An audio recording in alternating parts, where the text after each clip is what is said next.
इसका इतना बड़ा महत्व है। अच्छे पुरुषों का संग करना, सत्संग करना, यह है इस संसार समुद्र में नौका के समान है। और कुसंग में फंस गए तो बंधुओं जीवन डूब जाएगा।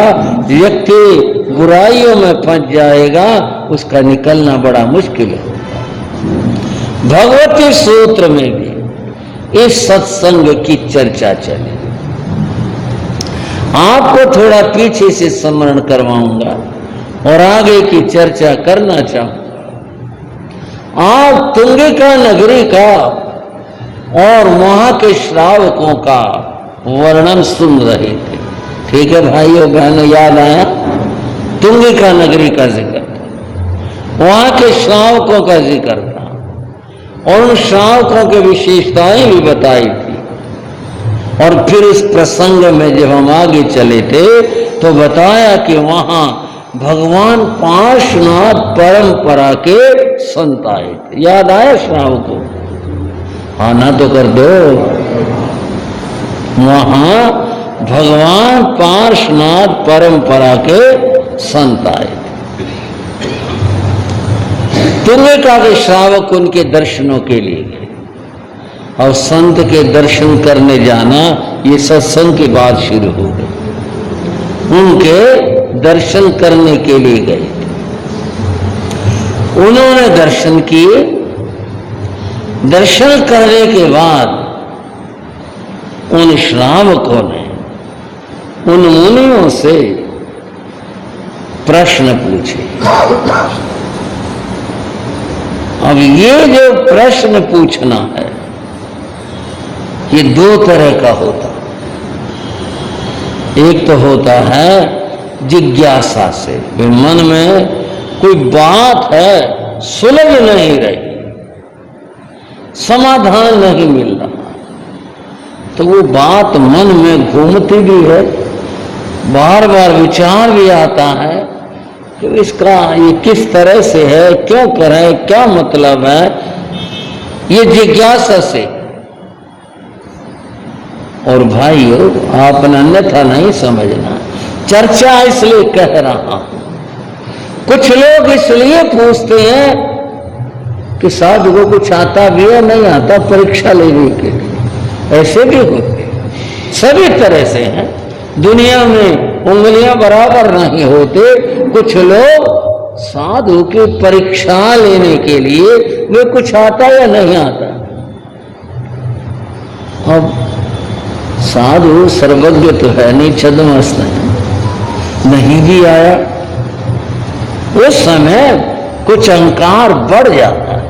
महाराज स्वाध्याय करा करो, आपके धारणा योनि ऐसे है, ये बात, ये अहंकार है। याद रखना, अहंकार कर्म बंध का कारण है। मैं ये पाबंदी नहीं लगा रहा भाई फिर तो पूछना नहीं चाहिए, फिर बात ही ऐसी कह दी।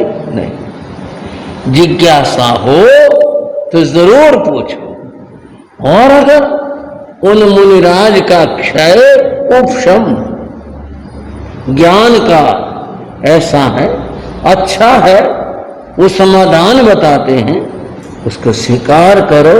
और कदाचित क्षय उपशम कम है, नहीं बता पाए तो मन के अंदर अहंकार मत लाओ, मत एक बात पूछी थी वही नहीं आई, ऐसा भाव मत सोचो। ये तो प्रसंग है, प्रश्न है, कोई जरूरी नहीं सारी बातें सबको आती हो, ऐसा भी होता है नहीं भी आए। अतः उस समय में अहंकार नहीं करना, विनय भाव रखना। मैं आपको विनय की बात बताऊं, आपके यहाँ तो स्वाध्याय का बहुत अच्छा सिलसिला पहले भी रहा, अब भी है। आपके यहाँ पर हमारे मास्टर परमचंद जी होते थे, बहुत विनम्र श्रावक थे, बहुत ही सज्जनता की मूर्ति थे। और बंधुओं, एक जीद में श्रावक थे, वो संतों को कर्म ग्रंथ पढ़ाते थे। अपने श्री राजकुमार जी आते हैं, बड़े उत्तम श्रावक है, कर्म ग्रंथ पढ़ाते हैं संतों को, बहुत अच्छा अभ्यास है। मैं वहां की बात बता रहा हूं, विनय की जीन की बात। उन्होंने बहुत संत सतियों को पढ़ाया। जब पढ़ाते होते और कोई बात भाई जैसे दर्शन करने के लिए आया कोई और ये कहता बाबूजी पढ़ा रहे हो, जैसे आदमी टोक के ही देता, अच्छा बाबूजी पढ़ा रहे हो, हाथ जोड़ के, नहीं भाई गुरुओं से कुछ सीख रहा हूं। ये उनके शब्द होते थे उसी वक्त। जरा हाँ भाई थोड़ा बहुत कर लेते हैं, पढ़ा ले, ना ना ना, कोई ऐसा शब्द नहीं।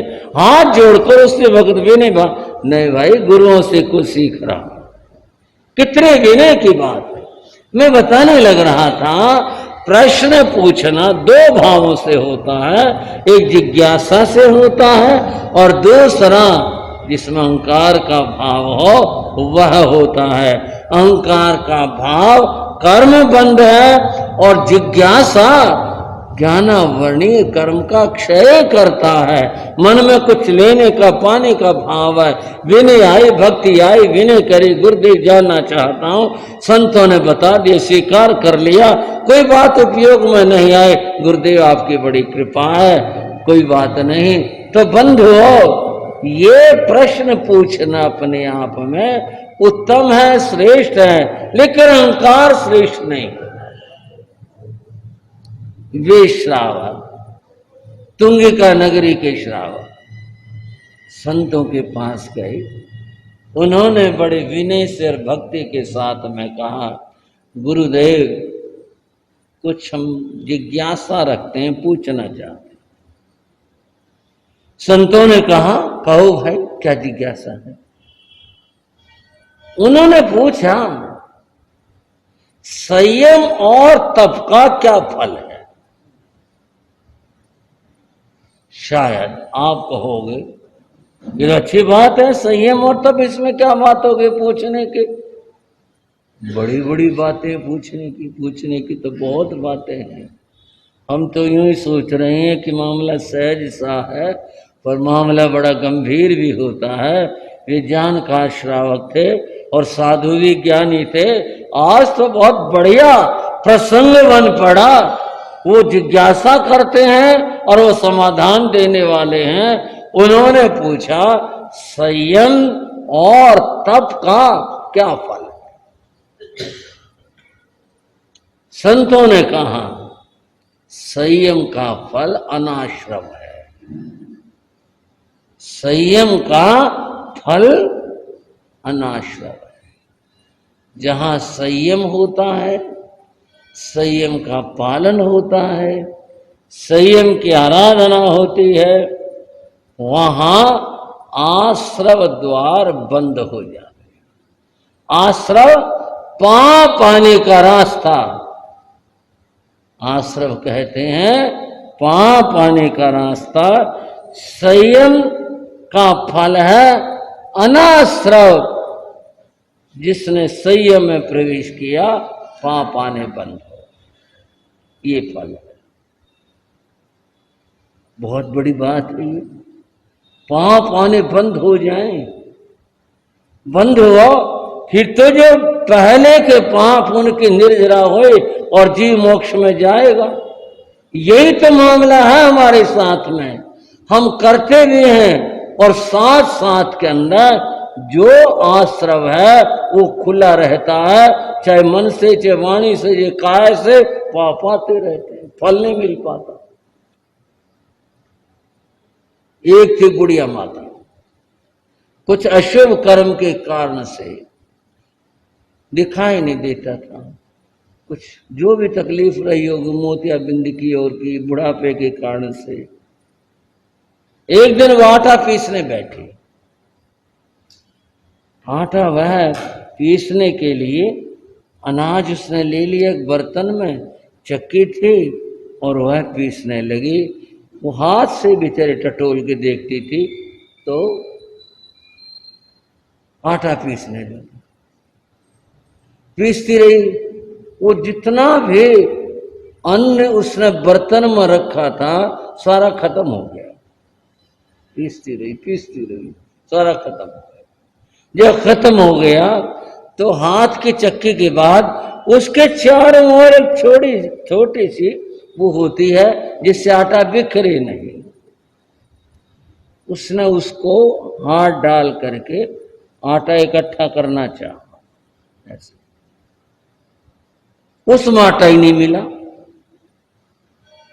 उसने और क्या जरा सा मिला, खूब सारे हाथ मारे। वो बोले भाई आटा गया कहां? मैं इतनी देर से आटा पीसने लग रही हूं और मेरा सारा अन्न जो है खत्म हो गया, आटा कहां गया? वो थोड़ा ऊंचा बोले, बोले मेरे को देखो दिखाई देता नहीं, और किसी ने मेरे साथ कितना बुरा किया, मेरा आटा चुरा लिया। इस तरह बोलने लगी। पास पड़ोस की महिलाएं आई, क्या हुआ दादी, क्या बात है कि मैंने आटा इतनी देर से पीस रही थी मैं गेहूं को, और आटा आटा है ही नहीं। महिलाओं ने कहा ऐसा तो कौन पाप करने वाला होगा, तेरा आटा कोई ले जाएगा? कौन आया था, किसने ये काम किया? देखा उन महिलाओं ने क्या देखा, 5-7 कुत्ते घूम रहे थे, उनके मुंह सफेद हो रहे थे। बोले ओ दादी तेरे साथ तो ये हो गया। तू बिल्कुल ठीक कह रही है, तूने गेहूं पीसा, अनाज पीसा, आटा भी बना, पर क्या करें कुत्ते खा गए, ये चाटते रहे। तू पीसती रहे और ये क्या करते रहे। यूं होता है, हम करते हैं, क्रिया करते हैं, धर्म क्रिया करते हैं, लेकिन क्या करें कुत्ते जो हैं कषायों के और के ये आश्रमों से ही आते हैं और ये सारा चाट जाते हैं, आदमी खाली रह जाता है, वंचित रह जाता है। संयम का फल है अनाश्रव। क्या बोलो जरा, अनाश्रव। संयम का फल है अनाश्रव।